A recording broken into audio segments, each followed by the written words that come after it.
My family moved to Spokane from California when my daughter Marissa was about 13 years old.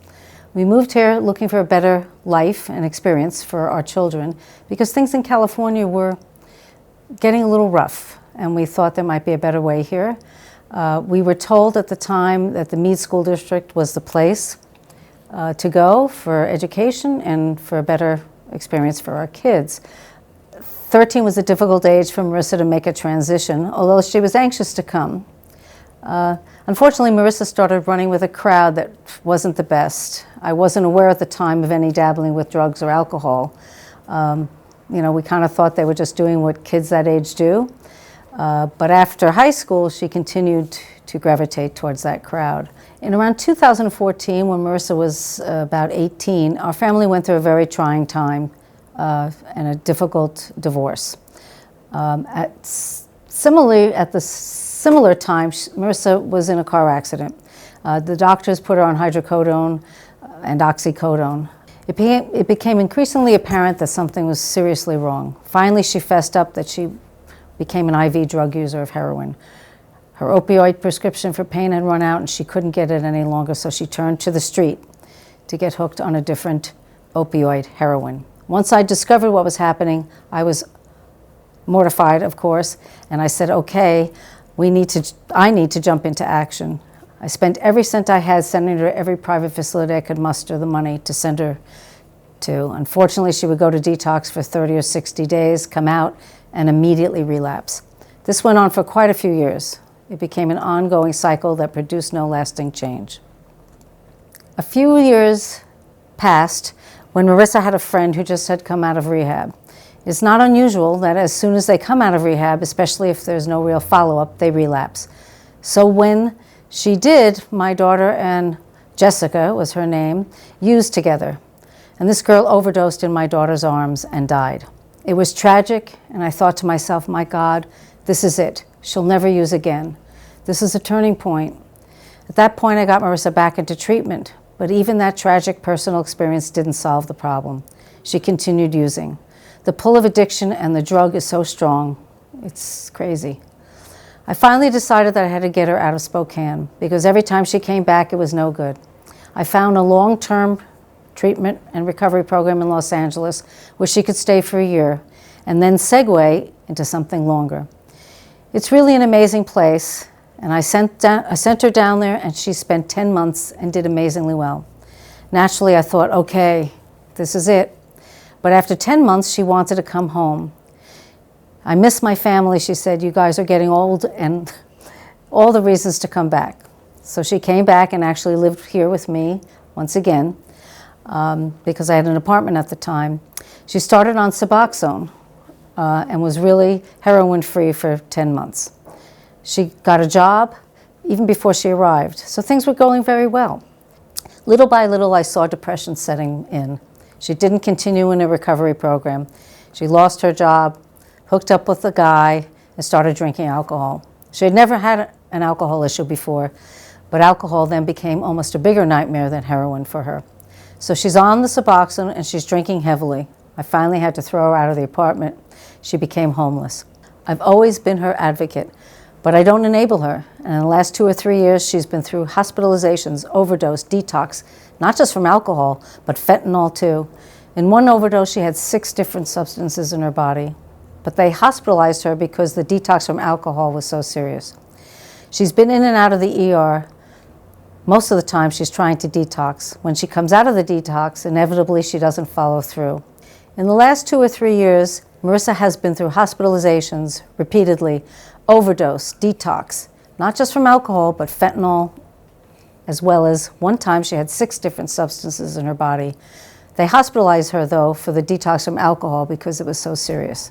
She's been in and out of the ER. Most of the time she's trying to detox. When she comes out of the detox, inevitably she doesn't follow through. I'm always her advocate. I'm right here with her if she wants help, but I don't enable her. I've even had to use Ricky's Law to detain her and get her help. I'm involved in this whole fentanyl problem because the failure of the system is just crazy. Through all of my experiences, I know every gap, every failure, every problem that is leading to not resolving the issue.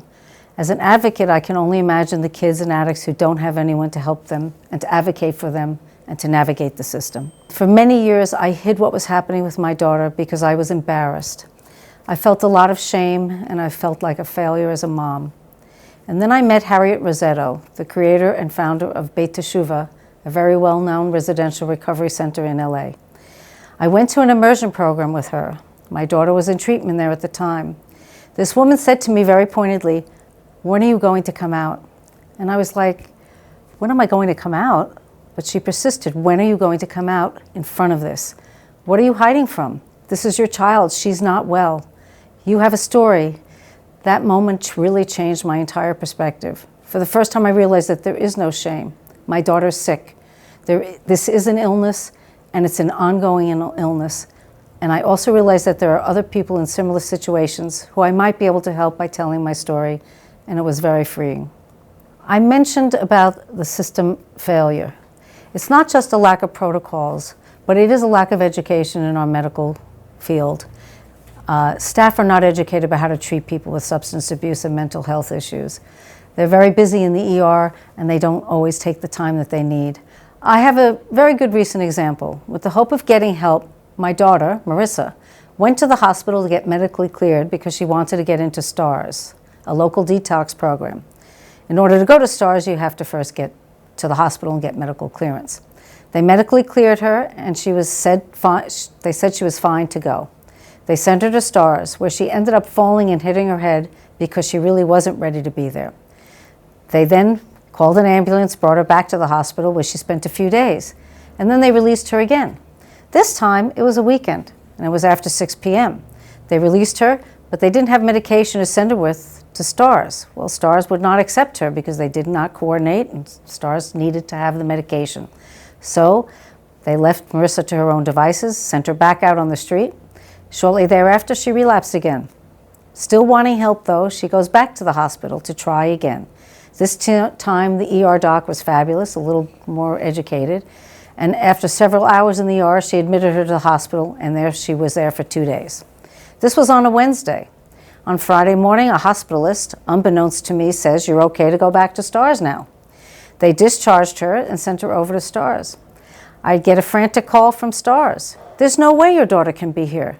She can't walk. She can't even talk. We don't know what to do with her." I ran over there like a bat out of hell, leaving my work and everything behind. And I see her in this condition, and it's appalling that they would have discharged her in that condition. I said, "You need to call 911. We need an ambulance." I couldn't even get her back to the hospital on her own 2 feet. She couldn't walk. She couldn't talk. If you can't walk safely to get your medication, you can't be at STARS. They call an ambulance, and back to the ER we go. And there we sit for another 6 hours. Fortunately, the same ER doctor who admitted her previously was there and saw her and said, "I can't believe they released her in this condition." They finally, after 12 hours in a hallway in the ER, they readmitted her and got her up to her room. This was Friday. Then on Tuesday, they decided to release her with no caseworker or social worker to help her, and STARS no longer accepting her because she's through this detox. Where does she go? There was nowhere for her to go. Talk about protocols. You release someone who can't walk, then you readmit them to a hospital, and then you finally let them go, and there's no place to go. What do you think happens to a person like that? Relapse. I have another quick story that I'd like to tell you. Marissa was seriously inebriated. She was on the street. Someone called me. She was able to give them my phone number and let me know that she needed help. I quickly took her to the hospital. This time it was to another hospital, local hospital, and to the ER. She was obviously disheveled. She was homeless at the time. And when I brought her in, the ER doctor was less than thrilled to see her, didn't give us a lot of time. She had hit her head, which I brought to his attention. He quickly turned this over to his social worker, who quickly decided that they were going to transfer her to a detox and outside of the hospital. I immediately reminded him that she had hit her head, and all of a sudden he kind of jumped into a little bit of action and said, well, maybe we need to get a CT scan. at which point they got a CT scan to come to find that she has a brain bleed. She then was sent immediately to intensive care, where she spent another week. I bring that to your attention because if I had not been there and I had not called this to the physician's attention, she would have been released, and who knows what would have happened. The system is broken, starting in the hospital. Once again, not because they don't have good protocol, not because they don't, well, some don't care, but also because they're not trained to understand addiction, substance abuse, and mental health. If I can get one thing across to all of this, my assessment of the situation is that there is no comprehensive, holistic approach to this problem. We have a lot of different people doing good things, but we're not doing it actually working together.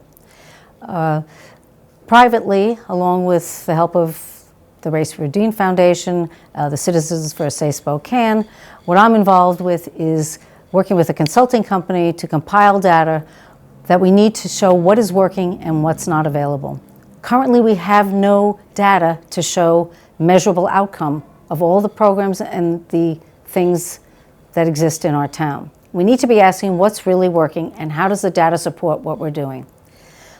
I can shout out from the rooftops my own experience, but if I don't have data to back it up, funders of potential solutions are not going to support it. I believe in a comprehensive approach, something that has been done in other communities. It's not a new concept, but the minutia of not working with a comprehensive plan means we're never going to get anywhere. I believe homelessness is another symptom of our lack of comprehensive approach, which also includes substance abuse, mental health services, and housing. They isolate or separate substance abuse and mental health and homelessness. These are three things that are so integrated, in my opinion, that cannot be separated. And I believe that a lot of homelessness, not all of it, a lot of it is subsequent to those other two things that are not being addressed as a collective. And I feel it's a failure. The system is failing. The crisis is upon us. It's obvious. And I do think you cannot look at substance abuse without looking at mental health as two things side by side. But they're treated differently, especially by the insurance companies. Most people experiencing homelessness don't want to be homeless. Maybe they're facing homelessness from a housing issue, but I don't think the housing issue is the primary issue. It is a very relevant issue, and I don't think anyone can get better without proper housing. I'm not trying to suggest that housing is not important, but I really believe that the mental health side of it is just as important, and we have nothing for it. But I really believe that the mental health side and the substance abuse and the homelessness go side and side. Based on my experience over many years, Suboxone, methadone, all of these things are Band-Aids on a bigger problem. We're not identifying things such as trauma, abuse, domestic violence, all these things that cause pain that people are trying to numb with substances. And the same goes for anyone who seriously is ill with substance abuse. Based on my experience over many years, Suboxone, methadone, all of these things are just quick fixes, Band-Aids on a bigger set of problems that we're not identifying. As I mentioned before, Harriet Rosetto, a friend and mentor of mine from the LA Recovery Center, believes community is very important for recovery. She once told me, "Isn't it interesting that a drug addict calls the people that they get their drugs from their connection?" It's their connection because they're connecting and are part of a community. My daughter was homeless, literally on the streets, but actually was part of a community. It's an underground community, and a lot of them want to be there because that's their people, that's their community. I don't know why they would choose to be there, but now that they're there, it's their community. They have a whole subculture. So community and connection, I think, are very important. I think it is why AA is successful, because they have a community. That's why church groups are successful, because they belong to a community. So absolutely, that's important. When it comes to methadone and Suboxone, I don't want to be misconstrued. It's really my belief that we're in an over-medicated society. I believe the quick fix with medication for people suffering with substance abuse is totally overdone. And I think it's a lack of treatment options for dealing with the trauma, for dealing with the soul, and for dealing with what it will take to bring someone back to discovering their purpose and passion. It's a quick fix, and I can tell you that I know a lot of these people on Suboxone who still use fentanyl. They know they can stop for a couple of days and use fentanyl. So from my personal experience and perspective, it's not a solution. It's a fix to help someone, especially those who really want to get better or have the aptitude to get better. I think, though, everybody wants to get better. My dream and my goal is to have a place, a facility where anyone who can walk through the door can be assessed and diverted to where they need to be, all on one campus. Let's face it, you get someone who's homeless and you bring them in because of an overdose, and then you say, okay, I'm going to release you to outpatient treatment. But they have nowhere to live. You can provide all of the transportation in the world, but where are you going to pick them up from? Where are they going to be? Are they going to want to go to outpatient? That's really what we have right now in Spokane for the most part. Most of what exists is outpatient. But to be able to have a sobering unit, a detox, medical detox, a step-down detox, an outpatient healthcare facility, an inpatient facility, all under one roof on one campus where anyone who says, I want help, can walk through the door with qualifying people manning it, is really the answer. Another devastating experience has been with insurance, or a lack thereof. My daughter is in still active addiction. She wants to get better, but can't seem to find the help that she needs. And now finances aren't there any longer, which means she's subject to being on state insurance because we don't have the luxury of private insurance. Right now, I'm involved in a group that's trying to figure out how to navigate through state Medicaid insurance. My daughter's probably been in and out of the ER 20 times this past year, including stays in intensive care for a full week and in a medical detox because her detox was so bad. She's a high utilizer of the system, and she has probably cost millions of dollars plus to this Medicaid system that is so ineffective. The other issue is that addiction is not a 28, 60, or 90-day cure.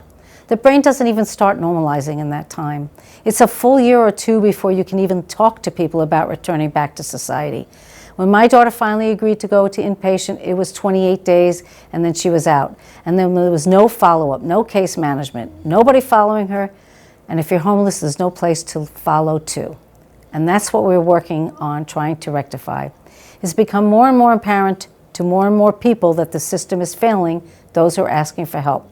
Unfortunately, when you're talking about state insurance, it's a bureaucracy that's really hard to navigate and to make changes.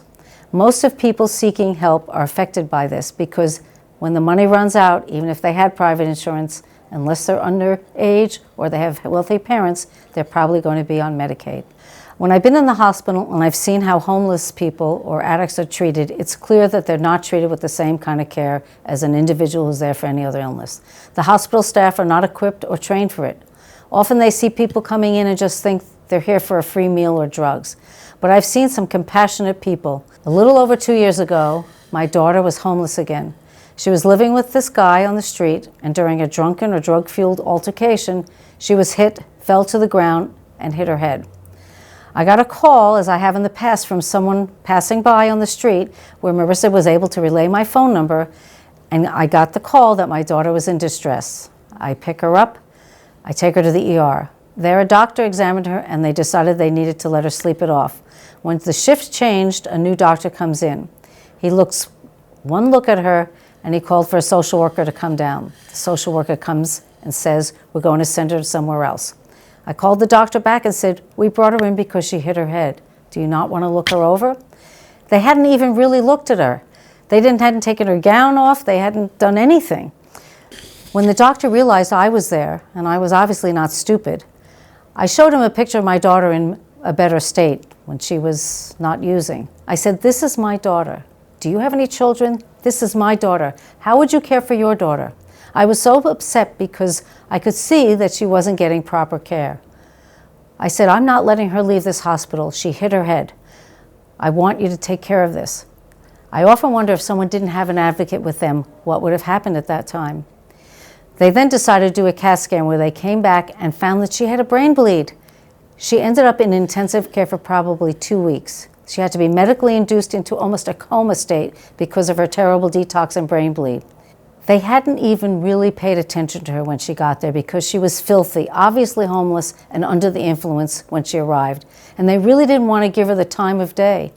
When I know this is happening, I know my daughter is either asking for help or she is in trouble, I go because I know that she won't be getting the attention she needs, especially when she's looking like she's just dragged in off the streets.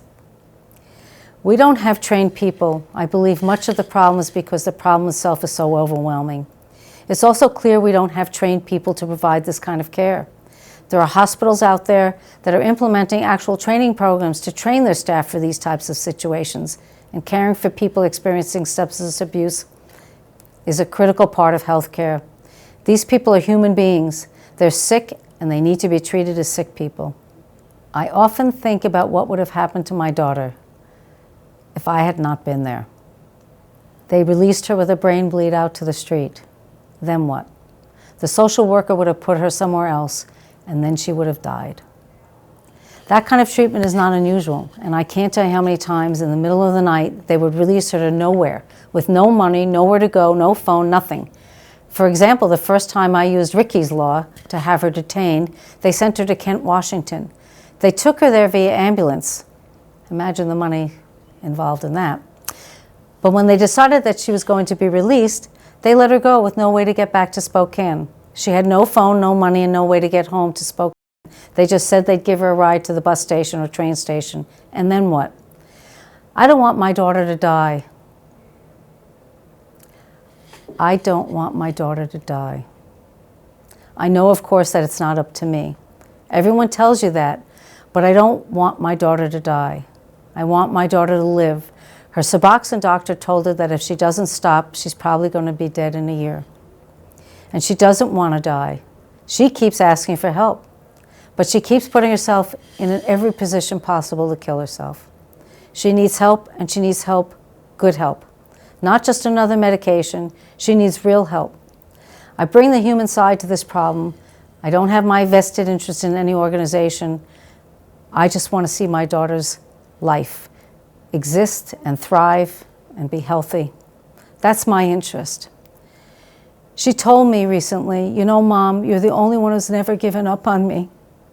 And that gives me a reason to keep going on. She once told me, I really don't want you to have to go through me dying before you. I said, that's good, because I don't want you to go anywhere before me either. If I can't save my daughter's life, then I want to have other lives saved, because of my experience has to be worth something. That's what I learned from Harriet Rosetto, who said to me, when are you going to come out? And that's what helped me realize that I'm going to tell my story, and I'm not going to be embarrassed, and I'm going to tell it and shout it from the rooftops. I'm sure many people might disagree with me. Fentanyl is a terrible, terrible problem. It's a terrible problem because it's deadly, and some people could just use it once and die. But the issue for me is so much bigger and deeper. Like I said, my daughter has been hospitalized with 6 different substances, including fentanyl. She's overdosed on fentanyl several times already. But with all these things, there's a much bigger issue at work. It's the addiction. The drug itself is secondary to addiction. People are ill, and they're trying to bury something inside of them and numb themselves. It could be starting when they're young. They get depressed or anxious. They smoke some pot, they feel better, or somebody gives them a pill, and it goes from there. It isn't the drug. If it's not fentanyl, it will be the next best thing. Why drugs and alcohol? Because they want to feel better. The root problem is the addiction and the mental health issues, and you can't escape it, no matter what the drug is.